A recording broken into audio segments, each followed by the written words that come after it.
Moenie worry nie, ons werk al. Die gown confuse altyd vir mense. Dit is ek en Talia vandag. En baie van julle ken natuurlik vir Talia. It's actually Talia. But Shelby just wants to say it like that. Talia. Okay.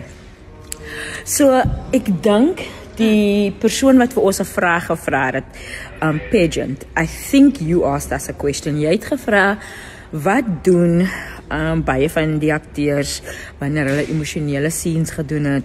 Jy weet, want dit is mos baie heilerig wat op die oomblik aangaan.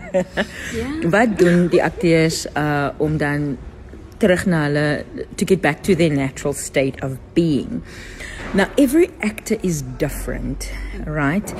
We all might get the same training, but the cool thing about acting is that each actor, each person, each artist will find his or her own personal tools and tricks wat vir hulle werk. En ek wil die vraag aan Talia gee omdat haar karakter Amber deur so baie gaan. So Talia, die vraag was, wat doen jy om terug by jou natural being weer te kom, nadat jy so klomp emosionele scenes gedoen het in een dag? En partykeer, Talia, is dit nie net emosioneel, partykeer is dit, hy moet sy lag in die een scene, en dan moet sy hulle in die ander scene. So praat 'n bietjie daaroor, Choppa. Well,